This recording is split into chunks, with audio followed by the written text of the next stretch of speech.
નમસ્તે, good morning વિદ્યાર્થી મિત્રો. આપણે પ્રવાહ આધારિત ગૂંચળું ચુંબકીય ક્ષેત્રમાં મૂકવામાં આવે તો એના પર લાગતા ટોર્કનું સૂત્ર ભણ્યા અને એ સિદ્ધાંતનો ઉપયોગ કરી અને આ ગેલ્વેનોમીટરની રચના કરવામાં આવે છે. ગેલ્વેનોમીટરનો ઉપયોગ ક્યાં થાય છે? તો સામાન્ય રીતે આપણે વાત કરીએ તો ક્યાંક પરિપથ ઘટકમાંથી વિદ્યુત પ્રવાહ માપવો હોય તો એના માટે આપણે એ મીટર વાપરીએ છીએ. પછી કોઈ પરિપથ ઘટકના એટલે કે અવરોધના બે છેડા વચ્ચે વિદ્યુત સ્થિતિમાનનો તફાવત એટલે કે વોલ્ટેજ માપવો હોય ત્યારે આપણે વોલ્ટમીટર વાપરીએ છીએ. તો આ બંને સાધનો જે છે એ આ ગેલ્વેનોમીટરનો ઉપયોગ કરી બનાવવામાં આવે છે. એટલે આ પ્રવાહ અને વોલ્ટેજ માપવા માટેનું મૂળભૂત જો કોઈ સાધન હોય તો એ મૂળભૂત સાધન એ ગેલ્વેનોમીટર છે. અને એ ગેલ્વેનોમીટરમાં યોગ્ય એવા ફેરફારો કરવાથી આપણે અથવા ફેરફારો કરીને આપણે એ મીટર અને વોલ્ટમીટર એટલે કે પ્રવાહ માપક અને વિદ્યુત સ્થિતિમાન માપક બનાવી શકીએ છીએ. હવે આપણે વાત કરીએ તો આ ગેલ્વેનોમીટર તો ચલિત અને કિલકિત ગૂંચળાવાળા ગેલ્વેનોમીટરની રચના અને સિદ્ધાંત સમજાવો. તો આ રચના આકૃતિમાં દર્શાવેલી છે. પહેલા આપણે એના સિદ્ધાંતની વાત કરી નાખીએ કે નિયમિત ચુંબકીય ક્ષેત્રમાં કોઈ પ્રવાહ આધારિત ગૂંચળું લટકાવવામાં આવે તો એના પર ટોર્ક લાગે છે અને એ ટોર્કના કારણે જે ગૂંચળું છે એ ભ્રમણ કરે છે અથવા ગૂંચળાનું પરિભ્રમણ થાય છે. એટલે સિદ્ધાંત છે એ તમે ખાસ યાદ રાખજો કે નિયમિત ચુંબકીય ક્ષેત્રમાં, આ નિયમિત ના લખો તો ચાલે, ચુંબકીય ક્ષેત્રમાં પ્રવાહદાયી ગૂંચળાને લટકાવતા તેના પર ટોર્ક લાગે. ટોર્કનું સૂત્ર આપણે ભણી ગયેલા છે, ખાસ યાદ રાખજો. ટોર્ક બરાબર NIAB sin થીટા. પણ અહીંયા sin થીટા નું મૂલ્ય આપણે 1 લઈશું. કેમ લઈશું એ જરા ખાસ યાદ રાખજો. અને આ જે ટોર્ક છે ટોર્ક બરાબર આપણે આવું કહી શકીએ NIAB. આટલું ટોર્ક લાગે. હવે ખાસ યાદ રાખજો એની રચના, તેની રચનામાં શું હોય છે? તેની રચનામાં ઘણા બધા આંટા ધરાવતું એક વાહક તારનું ગૂંચળું, ઘણા બધા આંટા ધરાવતું એક વાહક તારનું ગૂંચળું કેન્દ્રગામી નિયમિત ચુંબકીય ક્ષેત્રમાં કિલકિત અથવા તો લટકાવેલું હોય છે. કિલકિત કરેલું એટલે કેવું? તો જે મુક્ત રીતે ભ્રમણ કરી શકે, સેન્સિટિવ હોય, મુક્ત રીતે ભ્રમણ કરી શકે, એને સહેજ કોઈ ડિસ્ટર્બ કરે તો પણ એ કોણાવર્તન કરે, એને આપણે કિલકિત કહી શકીએ. એટલે કે એક ઘણા બધા આંટા ધરાવતું ગૂંચળું છે એ નિયમિત કેન્દ્રગામી અથવા ત્રિજ્યાવર્તી ચુંબકીય ક્ષેત્રમાં તેની અક્ષ પર ભ્રમણ કરી શકે તે રાખેલ છે. આ ગૂંચળાને અડકે નહીં તે રીતે ગૂંચળાની અક્ષ પર એક શું રાખવામાં આવે છે કે નરમ લોખંડનો નળાકાર રાખવામાં આવે છે. અને આ નરમ લોખંડના નળાકારનું કામ શું? તો કે આ નરમ લોખંડના નળાકારના કારણે આ જે ચુંબકીય ક્ષેત્ર છે એ ચુંબકીય ક્ષેત્ર છે એ કેન્દ્રગામી અથવા ત્રિજ્યાવર્તી ઉત્પન્ન થાય. એટલે કે આ નરમ લોખંડનો નળાકાર જે છે એ કેન્દ્રગામી અથવા ત્રિજ્યાવર્તી ચુંબકીય ક્ષેત્ર ઉત્પન્ન કરે છે. અને એક બીજી વાત કે આ ચુંબકીય ક્ષેત્રની તીવ્રતા પણ વધારે છે. આ ચુંબકીય ક્ષેત્ર કેન્દ્રગામી રાખવા પાછળનું કારણ એ કે કોઈ પણ ગૂંચળું ગમે તે ખૂણે હોય તો પણ આ ચુંબકીય ક્ષેત્ર છે એ ગૂંચળાના ક્ષેત્રફળ સદિશ સાથે 90 ડિગ્રીના કોણે રહે. અને 90 ડિગ્રીના કોણે રહે તો sin 90 1 થાય એટલે એના પર લાગતું ટોર્ક છે એ NIAB થાય. આ સૂત્ર આપણે આવું સ્વીકારી શકીએ. એના માટે આ નરમ લોખંડનો નળાકાર અથવા નરમ લોખંડનો ગર્ભ રાખવામાં આવે છે. હવે આ ગૂંચળું છે એ સ્થિર કોણાવર્તન દર્શાવે એ માટે આ ગૂંચળાની અક્ષ પર એક સ્પ્રિંગ SP રાખવામાં આવે છે. આ સ્પ્રિંગ SP ના કારણે ગૂંચળું કોણાવર્તન કરે ત્યારે સ્પ્રિંગમાં બળ ચડે અને એ બળના કારણે એમાં પુનઃસ્થાપક ટોર્ક ઉત્પન્ન થાય. અને એ જે પુનઃસ્થાપક ટોર્ક એ ગૂંચળામાં ઉદ્ભવતા ટોર્કને સમતુલ્ય બને અથવા સમતોલે ત્યારે ગૂંચળું છે એ સ્થિર કોણાવર્તન દર્શાવે, એના માટે આ સ્પ્રિંગ રાખેલો હોય છે SP. આ સ્પ્રિંગ માટે બીજો શબ્દ કમાન પણ વપરાય છે. અને આ ગૂંચળાનું કોણાવર્તન માપી શકાય એ માટે યોગ્ય સ્કેલ પર ભ્રમણ કરી શકે એવો દર્શક રાખેલો હોય છે. આ દર્શકનું કામ શું? તો કે ગૂંચળું કેટલું કોણાવર્તન દર્શાવે છે એ આપણે જાણી શકીએ, અથવા એને અનુરૂપ પ્રવાહ છે એ જાણી શકીએ. આ જે વાત છે એ ગેલ્વેનોમીટરની રચનાની વાત થઈ. આ ગેલ્વેનોમીટરની રચનામાં એક વાત ખાસ યાદ રાખજો કે જ્યારે આ ગેલ્વેનોમીટર છે એ માત્ર પ્રવાહની હાજરીની નોંધ લેવા માટે વપરાય. ખાસ ધ્યાન રાખજો, આ ગેલ્વેનોમીટર પ્રવાહની હાજરીની નોંધ લેવા માટે વપરાય. ત્યારે ગેલ્વેનોમીટરમાં પ્રવાહ શૂન્ય હોય ત્યારે ગેલ્વેનોમીટરનો શૂન્ય કાપો અહીંયા હોય છે વચ્ચે, અને ગૂંચળું બંને દિશામાં કોણાવર્તન કરે એવું હોય છે. જ્યારે પ્રવાહની હાજરીની નોંધ લેવાની હોય તો આપણે જ્યારે વિસ્ટન બ્રિજ કે એટલે કે મીટર બ્રિજનો પ્રેક્ટિકલ કરતા હોઈએ ત્યારે અને પોટેન્શિયોમીટરની રચનામાં પણ ગેલ્વેનોમીટરનો ઉપયોગ કરીએ છીએ.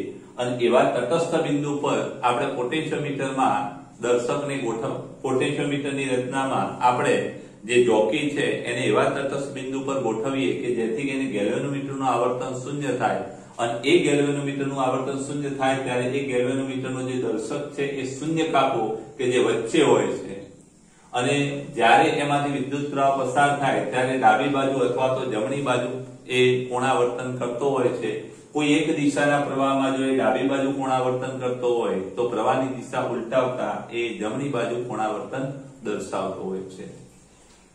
તો આ જે વાત થઈ એ ગેલ્વેનોમીટર કયા હેતુ માટે વાપરવામાં આવે છે એના માટે કેવું. હવે ગેલ્વેનોમીટરનું જ્યારે કોઈ પ્રવાહ માપક કે વોલ્ટેજ માપક માટે રૂપાંતર કરવાનું હોય ત્યારે જે દર્શક છે એ શૂન્ય કાપો છે એ વચ્ચે નથી હોતો.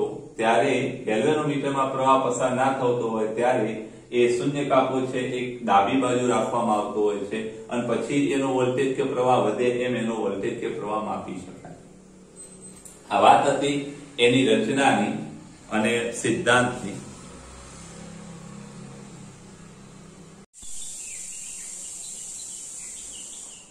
મિત્રો, હવે આ ના કાર્યની વાત કરીએ તો કાર્યમાં જે ગૂંચળા પર લાગતું ટોર્ક છે તો એ કેટલું થાય? આગળ આપણે ભણી ગયા NIAB sin theta. NIAB sin theta, જે n એ શું છે તો કે n એ ગૂંચળામાં આંટાની સંખ્યા છે, I એ ગૂંચળામાંથી વહેતો પ્રવાહ છે, એ ગૂંચળાના આડછેદનું ક્ષેત્રફળ, B ત્રિજ્યાવર્તી ચુંબકીય ક્ષેત્ર અથવા તો ચુંબકીય ક્ષેત્ર છે જે કેન્દ્રગામી ત્રિજ્યાવર્તી છે, અને થીટા એ સામાન્ય રીતે અહીંયા કેન્દ્રગામી ચુંબકીય ક્ષેત્ર માટે થીટાનું મૂલ્ય 90 હોય છે.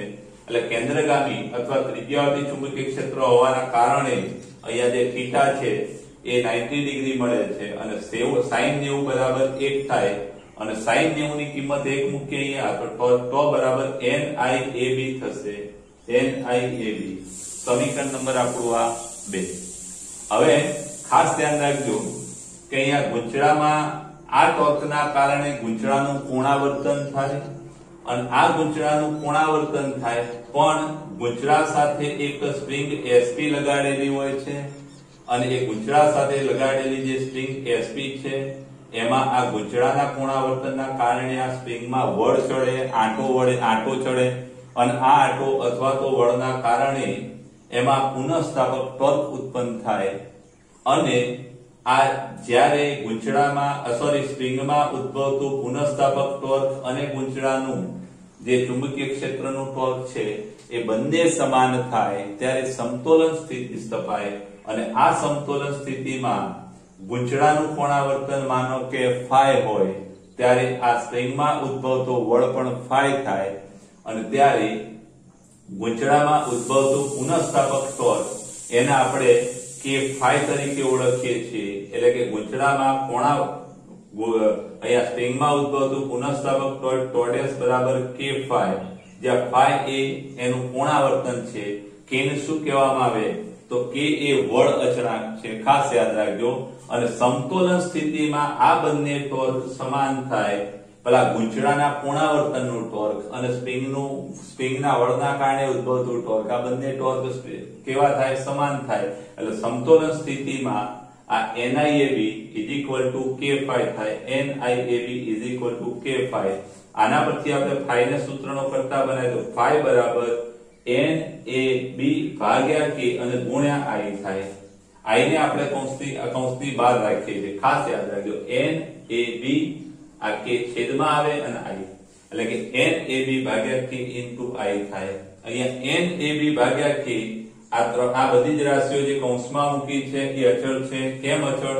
તો આપણે ગેલ્વેનોમીટરની અંદર જે ગેલ્વેનોમીટરની રચનામાં જે ગૂંચળું રાખીએ છીએ, ગૂંચળાના આટા બદલતા નથી, એના આડછેદનું ક્ષેત્રફળ પણ બદલતા નથી. ચુંબકીય ક્ષેત્ર જે ચુંબકીય ધ્રુવો છે નળાકાર, એ નળાકાર ચુંબકીય ધ્રુવો પણ બદલતા નથી, એટલે એનું ચુંબકીય ક્ષેત્ર પણ ના બદલાય. અને અહીંયા જે સ્પ્રિંગ મૂકવામાં આવે છે એ સ્પ્રિંગ ના બદલીએ ત્યાં સુધી K ના બદલાય. એટલે આ કૌંસની રાશિઓ બધી જ અચળ છે અને માટે આ કૌંસમાં NAB ભાગ્યા K એ અચળ છે અને માટે phi ચલે છે, I થાય. ખાસ યાદ રાખજો, phi ભાગ્યા I બરાબર NAB ભાગ્યા K. phi ભાગ્યા I ને પ્રવાહ સંવેદિતા કહેવાય. પ્રવાહ સંવેદિતાની વ્યાખ્યા ખાસ યાદ રાખજો કે એકમ પ્રવાહ દીઠ ગેલ્વેનોમીટરના કોણાવર્તનને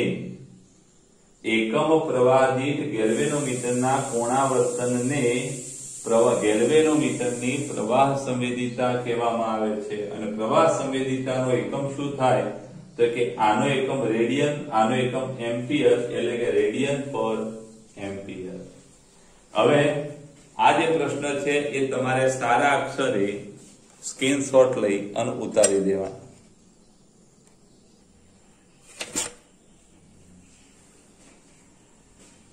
પ્રવાહ સંવેદિતા, તો એ જે પ્રવાહ સંવેદિતા છે એનું સૂત્ર લખો અને કઈ બાબત પર આધાર રાખીએ. તો આમાં ખાસ આટલી બાબત યાદ રાખજો કે પ્રવાહ સંવેદિતા phi ભાગ્યા I NAB ભાગ્યા K. વ્યાખ્યા આપણે આગળ બળી ગયા કે એકમ પ્રવાહ દીઠ ગૂંચળાના પુનરાવર્તનને, ગેલ્વેનોમીટરના પુનરાવર્તનને તેની પ્રવાહ સંવેદિતા કહેવામાં આવે છે. એનો એકમ રેડિયન પર એમ્પિયર ત્યાં લખેલો છે. અને આ કઈ બાબત પર આધાર રાખે? તો કઈ બાબત પર આધાર રાખે ખાસ ધ્યાન રાખજો કે આટાની સંખ્યા, આડછેદના ક્ષેત્રફળ B અને K પર આધાર રાખે. પ્રવાહ પર આધાર ના રાખે, ધ્યાન રાખજો. પુનરાવર્તન કે પ્રવાહ પર આધાર રાખતું નથી. આટાની સંખ્યા પર આધાર રાખે. ગૂંચળાના આટાની સંખ્યા n, પછી આડછેદનું ક્ષેત્રફળ ગૂંચળાના આડછેદ A પર, પછી ત્રીજું ચુંબકીય ક્ષેત્ર B પર અને કમાનના અથવા સ્પ્રિંગના વળ અચળાંક K પર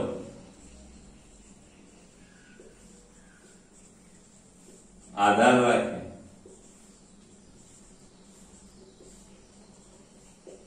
અને ખાસ યાદ રાખજો કે જો પ્રવાહ સંવેદિતા વધારવી હોય તો ગૂંચળાના આંટા વધારે રાખવા પડે, આડછેદનું ક્ષેત્રફળ બને એટલું મોટું રાખવું પડે, ચુંબકીય ક્ષેત્ર વધુ તીવ્રતા વાળું રાખવું પડે અને જે આ સ્પ્રિંગ છે એ નરમ રાખવી પડે, એટલે કે એનો વળ અચળાંક ઓછો રાખવો પડે.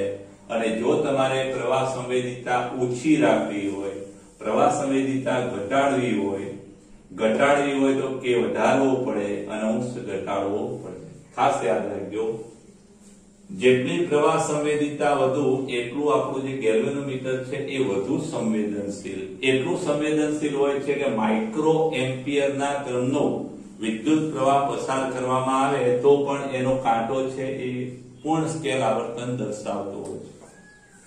તો એક પ્રવાહ સંવેદિતાની અલગ વાત પૂછાય તો તમે આ ખાસ યાદ રાખજો.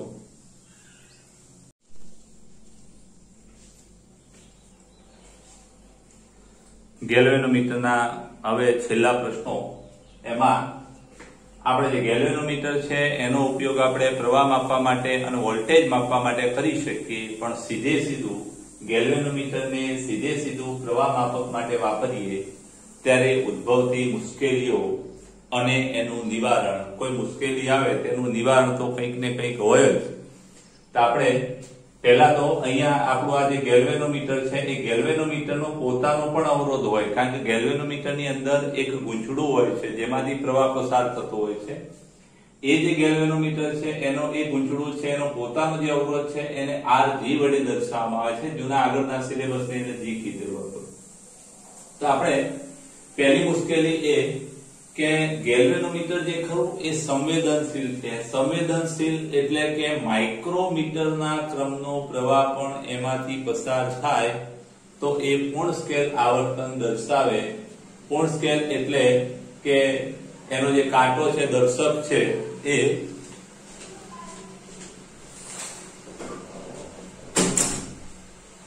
એનો જે કાંટો દર્શક છે એ પૂરેપૂરું આવર્તન બતાવે, છેલ્લો આંકડો બતાવે. એટલે ગેલ્વેનોમીટર સંવેદનશીલ હોવાથી માઇક્રો એમ્પિયરના ક્રમનો પ્રવાહ એટલે ખૂબ નાના મૂલ્યનો પ્રવાહ પસાર થાય તો પણ એ પૂર્ણ સ્કેલ આવર્તન દર્શાવે. હવે માઇક્રોમીટરમાં એ છેલ્લો આંકડો આમ કાંટો છેલ્લે જતો રહે તો મોટો પ્રવાહ તો આપણે માપી શકીએ નહીં. એટલે પહેલી મુશ્કેલી એ કે આ મોટો પ્રવાહ આપણે મિલી એમ્પિયરના ક્રમનો પણ પ્રવાહ આની મદદથી માપી શકાતો નથી. પછી બીજી વાત કે આ વિદ્યુત પ્રવાહ માપવા માટે આપણે ગેલ્વેનોમીટર છે એને શ્રેણીમાં જોડે. ખાસ યાદ રાખજો મિત્રો કે પ્રવાહ માપવા માટે જે સાધન વપરાય એ હંમેશા શ્રેણીમાં જોડાય અને વોલ્ટેજ માપવા માટે જે સાધન વપરાય એ હંમેશા સમાંતરમાં જોડાય. એટલે અહીંયા ગેલ્વેનોમીટર છે એ કોઈ પણ ઘટકમાંથી આપણે વિદ્યુત પ્રવાહ માપવો હોય તો વિદ્યુત પ્રવાહ માપવા માટે ગેલ્વેનોમીટર છે એને શેમાં જોડવામાં આવે કે શ્રેણીમાં જોડવામાં આવે. પણ શ્રેણીમાં જોડવામાં આવે તો એ જે ગેલ્વેનોમીટરનો અવરોધ RG છે, શ્રેણી જોડાણમાં અવરોધોનો સરવાળો થાય, આપણે ભણી ગયા. અને માટે ગેલ્વેનોમીટરને જો શ્રેણીમાં જોડવામાં આવે તો ગેલ્વેનોમીટરનો અવરોધ છે એ પરિપથના અવરોધમાં ઉમેરાય. અને પરિપથના અવરોધમાં આ ગેલ્વેનોમીટરનો અવરોધ ઉમેરાવાના કારણે પરિપથનો અવરોધ છે એ બદલાઈ જાય અથવા વધી જાય. અને પરિપથનો અવરોધ વધી જાય એટલે આપણે એવું ભણી ગયા કે I બરાબર શું થાય કે વોલ્ટેજ ભાગ્યા અવરોધ. પણ અવરોધ વધે તો પ્રવાહ શું થાય? ઘટી જાય. એટલે પરિપથમાં વહેતો પ્રવાહ છે એ ઘટી જાય અથવા તો જે પ્રવાહ આપણે માપવાનો છે એ પ્રવાહ જ બદલાઈ જાય. એટલે સાચો પ્રવાહ આપણે સીધા ગેલ્વેનોમીટરને મીટર તરીકે વાપરીએ તો માપી શકાતો નથી. તો આ બે મુશ્કેલીઓ ખાસ યાદ રાખજો. હવે નિવારણ કરવું હોય તો શું કરવું પડે? તો નિવારણમાં પહેલી તો વાત એ કે આનો જે અવરોધ છે એ ઘટાડવો પડે. અને અવરોધ ઘટાડવો હોય તો જો આની સાથે કોઈ શ્રેણીમાં અવરોધ જોડીએ તો ઉમેરાવાનો. તો આનો અવરોધ ઘટાડવા માટે શું કરવું પડે? આ મુશ્કેલીઓ દૂર કરવા માટે ગેલ્વેનોમીટર સાથે સમાંતરમાં ગેલ્વેનોમીટરના અવરોધ કરતા ખૂબ નાના મૂલ્યનો એક અવરોધ RS જોડવામાં આવે છે. અને આ જે RS છે એને શન્ટ કહેવામાં આવે છે. ખાસ યાદ રાખજો. હવે RS નું મૂલ્ય ખૂબ નાનું હોય છે. હવે આ બંને રચનાની વાત કરીએ તો આ RG ગેલ્વેનોમીટરનો અવરોધ RG અને RS એકબીજાને સમાંતર છે. એટલે હવે આ બે છેડા વચ્ચે એટલે આપણું જે આ A મીટર બન્યું, એ મીટરનો પરિણામી અવરોધ કેટલો થાય? તો એ મીટરનો પરિણામી અવરોધ બરાબર શું થાય કે સમાંતરમાં છે ગુણાકાર ભાગ્યા સરવાળો. એટલે કે RG ગુણ્યા RS છેદમાં RG વત્તા RS થાય. RG ગુણ્યા RS છેદમાં RG વત્તા RS. RG વત્તા RS. પણ RG કરતા ખૂબ મોટો છે. અને RG કરતા RS ખૂબ મોટો હોવાથી આ સરવાળામાં RG કરતા RS ખૂબ નાનો છે. RG કરતા RS ખૂબ નાનો છે એટલે સરવાળામાં આ RS ને તમે અવગણો. ખૂબ નાનો હોવાથી આ RS ને અવગણો તો RG વત્તા RS બરાબર RG થાય. RG ઉડી જાય, જવાબ તમારો RS થાય. ખ્યાલ આવી ગયો? આ ખાસ સમજી લેજો. અહીંયા આ જે ગણતરી છે આવી કહી શકાય કે RG into RS અને છેદમાં અહીંયા RG અને RS માં RS ખૂબ નાનો હોવાથી સરવાળામાં એની અવગણતા RG થાય. એટલે આ આપણે આ બે ઉડી જાય, જવાબ શું આવે? RS. એટલે એટલે શંટના અવરોધ જેટલો અવરોધ થઈ જાય. હવે શંટનો અવરોધ છે RS એનું મૂલ્ય કેટલું હોય છે કે એનું મૂલ્ય ખૂબ નાનું હોય છે. માનો કે આ માનો કે 70 80 કે 100 ઓહ્મનો અવરોધ ધરાવતો હોય. આ 100 ઓહ્મનો અવરોધ ધરાવતા જ્યારે RS નું મૂલ્ય છે એ તો 1 2 0.1 0.2 0.5 2 3 4 આવા મૂલ્ય, એટલે RS નું મૂલ્ય આના કરતા ખૂબ નાનું હોય છે. અને આના કરતા આનું મૂલ્ય ખૂબ નાનું હોવાથી પરિણામી અવરોધ છે એ RS જેટલો અથવા એના કરતા પણ નાનો થાય, મોટો ના થાય મિત્રો. RS જેટલો કે એના કરતા પણ નાનો જ થાય. અને માટે આપણું જે એમીટર છે એનો જે પરિણામી અવરોધ છે ખૂબ ઘટી જાય. અને પરિણામી અવરોધ ખૂબ ઘટી જતો હોવાથી પરિપથમાં જે આનો અવરોધ ઉમેરાય એ ખૂબ નાનો થાય. અને માટે જે સાચો પ્રવાહ માપીએ છીએ એમાં કોઈ ફેર પડે નહીં. એમાં જે ત્રુટી આવે એ 1% કરતા પણ ઓછી આવે. એટલે જે ત્રુટી મળે એ 1% કરતા પણ ઓછી મળે. અને હવે એક વાત છે, એટલે ખાસ યાદ રાખજો, આ શંટનું સૂત્ર RS શંટ છે એ શંટનું સૂત્ર છે એ આપણે એક દાખલો છે શંટના સૂત્રનો, પણ થિયરી નથી પાછી, એની વાત હું પછી કરીશ. હવે ગેલ્વેનોમીટરને વોલ્ટમીટર તરીકે ઉપયોગ. હવે ગેલ્વેનોમીટરને આપણે વોલ્ટમીટર તરીકે વાપરવું હોય તો કઈ રીતે વાપરી શકીએ? તો એમાં પણ ગેલ્વેનોમીટરની મદદથી આપણે કોઈ પણ પરિપથ ઘટકના બે છેડા વચ્ચેનો વિદ્યુત સ્થિતિમાનનો તફાવત અથવા તો બે છેડા વચ્ચેનો વીજ દબાણ એટલે કે વોલ્ટેજ આપણે માપી શકીએ છીએ અથવા માપન કરી શકીએ છીએ. આ માટે આપણું જે ગેલ્વેનોમીટર છે એ ગેલ્વેનોમીટર એ પરિપથ ઘટક સાથે કેવું જોડવું પડે કે શ્રેણી નહીં પણ સમાંતરમાં જોડવું પડે. અને સમાંતરમાં જોડવામાં આવે તો થાય શું? તો કે સમાંતરમાં જોડીએ તો એમાંથી પ્રવાહ ખૂબ ઓછો પસાર થવો જોઈએ. કારણ કે કોઈ પણ આપણે રચના જોઈએ, માનો કે એક પરિપથ ઘટક છે અને આના બે છેડા વચ્ચેનો અવરોધ આપણે શોધવો છે. આના બે છેડા વચ્ચેનો અવરોધ એટલે શું થાય? તો કે બે છેડા વચ્ચેનો અવરોધ વોલ્ટેજ શોધવો છે. શું થાય? ઇન્ડિયન રેલવે IR થાય વોલ્ટેજ. હવે આ વોલ્ટેજ માપવા માટે આની સાથે આપણે વોલ્ટમીટર જોડીએ. ધારો કે જો આની સાથે વોલ્ટમીટર જોડીએ તો જો આ આમાંથી વહેતો પ્રવાહ મોટા ભાગનો પ્રવાહ આ બાજુથી પસાર થાય તો અવરોધમાંથી વહેતો પ્રવાહ ઘટી જાય. અને આનો પ્રવાહ ઘટી જાય તો એના બે છેડા વચ્ચેનો વોલ્ટેજ IR પણ ઘટી જાય. એટલે એના બે છેડા વચ્ચેના વોલ્ટેજમાં શું થાય? ફેરફાર થાય. એટલે કે આ જે વોલ્ટમીટર તરીકે વપરાતું સાધન છે અથવા ગેલ્વેનોમીટર છે એમાંથી વહેતો પ્રવાહ ખૂબ ઓછો હોવો જોઈએ. અને ખૂબ ઓછો, આમાંથી વહેતો પ્રવાહ ખૂબ ઓછો હોય તો અવરોધ R માંથી વહેતો પ્રવાહ I જળવાઈ રહે અથવા તો લગભગ એ પ્રવાહ બદલાય નહીં. અને આ માટે આપણે શું કરવું પડે? તો કે આ ગેલ્વેનોમીટર છે એ ગેલ્વેનોમીટરનો અવરોધ વધારવો પડે. ગેલ્વેનોમીટરનો તો અવરોધ વધારી ના શકાય, પણ એક કામ કરાય, અવરોધ વધારવો હોય તો મોટા મૂલ્યનો અવરોધ એની સાથે શ્રેણીમાં આપણે ઉમેરી દઈએ. શ્રેણીમાં જોડેલો અવરોધ છે ઉમેરાય છે. એટલે આ માટે ગેલ્વેનોમીટર સાથે શું જોડવામાં આવે છે? તો કે ગેલ્વેનોમીટરનું વોલ્ટમીટરમાં રૂપાંતર કરવા માટે ગેલ્વેનોમીટર સાથે શ્રેણીમાં ખૂબ મોટા મૂલ્યનો અવરોધ જોડવામાં આવે છે. અને માટે હવે જે આપણું વોલ્ટમીટર તૈયાર થયું એ વોલ્ટમીટરનો અવરોધ કેટલો? કે વોલ્ટમીટરનો અવરોધ બરાબર શું થાય? તો કે R વત્તા RG, પણ અહીં R ખૂબ મોટો છે અને R ખૂબ મોટો હોવાથી સરવાળામાં RG ને અવગણતા લગભગ R જેટલો થાય.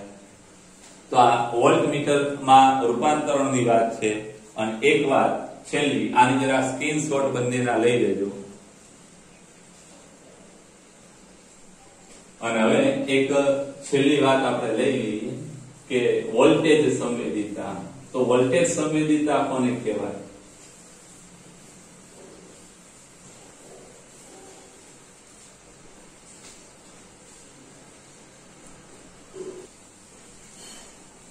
તો હવે વોલ્ટેજ સંવેદિતા કોને કહેવાય? આગળ પ્રવાહ સંવેદિતામાં એકમ પ્રવાહ માટેનો બળ, તો અહીંયા પ્રવાહની જગ્યાએ એકમ વોલ્ટેજ માટેના બળને શું કહેવાય? તો એકમ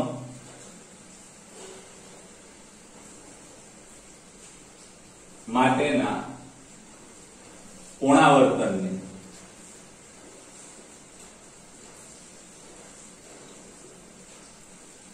વોલ્ટેજ સંવેદિતા કહે છે.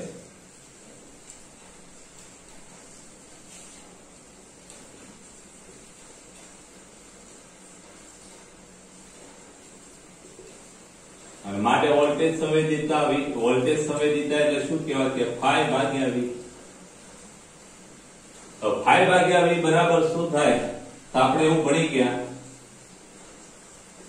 5 ભાગ્યા i ના, કારણ કે v ઇન્ડિયન રેલવે IR અને 5 ભાગ્યા i ને શું કહેવાય? તો આપણે 5 ભાગ્યા i પ્રવાહ સંવેદિતા ભણી ગયા અને પ્રવાહ સંવેદિતા બરાબર શું થાય? તો પ્રવાહ સંવેદિતાનો આગળ એક સૂત્ર ભણી ગયા NAB ભાગ્યા k, એટલે કે n આ પ્રવાહ સંવેદિત 5 ભાગ્યા i બરાબર અને ગુણ્યા સમીકરણ નંબર આપણું આ જે છે એ વોલ્ટેજ સંવેદિતા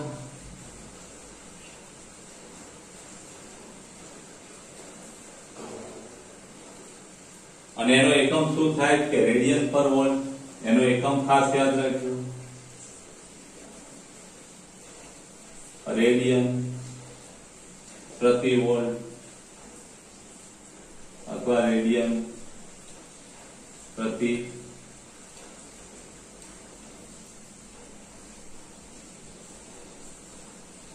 વોલ્ટ. હવે આ વોલ્ટેજ સંવેદિતા છે એ કોના પર આધાર રાખે? આટા પર. જો આટા જો બે ગણા કરવા, એક મિનિટ હો, આટા પર આધાર રાખે એવું આપણને દેખાય છે, પણ જો તમે આટા બે ગણા કરો એટલે તરત જ એની લંબાઈ બે ગણી થાય, અને લંબાઈ બે ગણી થાય એટલે એનો અવરોધ પણ બે ગણો થાય. એટલે આટા તમે બે ગણા કરો એટલે તરત જ લંબાઈ બે ગણી થાય, લંબાઈ બે ગણી થાય એટલે અવરોધ બે ગણો થાય, અવરોધ બે ગણો થાય એટલે આ બે ગણો બે ગણા ઉડી જાય. એટલે આટા વધારવાથી વોલ્ટેજ સંવેદિતા વધતી નથી, પણ આડછેદનું ક્ષેત્રફળ અને k નું મૂલ્ય ઘટાડવામાં આવે તો વોલ્ટેજ સંવેદિતા વધે, અને આડછેદનું ક્ષેત્રફળ એ વધારવામાં આવે તો પણ વોલ્ટેજ સંવેદિતા વધે, અને ચુંબકીય ક્ષેત્ર વધારતા પણ વોલ્ટેજ સંવેદિતા વધે. એટલે આમાં ખાસ યાદ રાખજો, વોલ્ટેજ સંવેદિતા આટાના વધારા સાથે વધતી નથી, પણ આટા વધારો તો અવરોધ પણ વધે. આટા વધારતા આટા જેટલા ગણા વધારવામાં આવે એટલા જ ગણો અવરોધ વધે, અને માટે વોલ્ટેજ સંવેદિતા આ અવરોધ અને આટાની સંખ્યા પર આધાર રાખતી નથી. ખાસ યાદ રાખજો.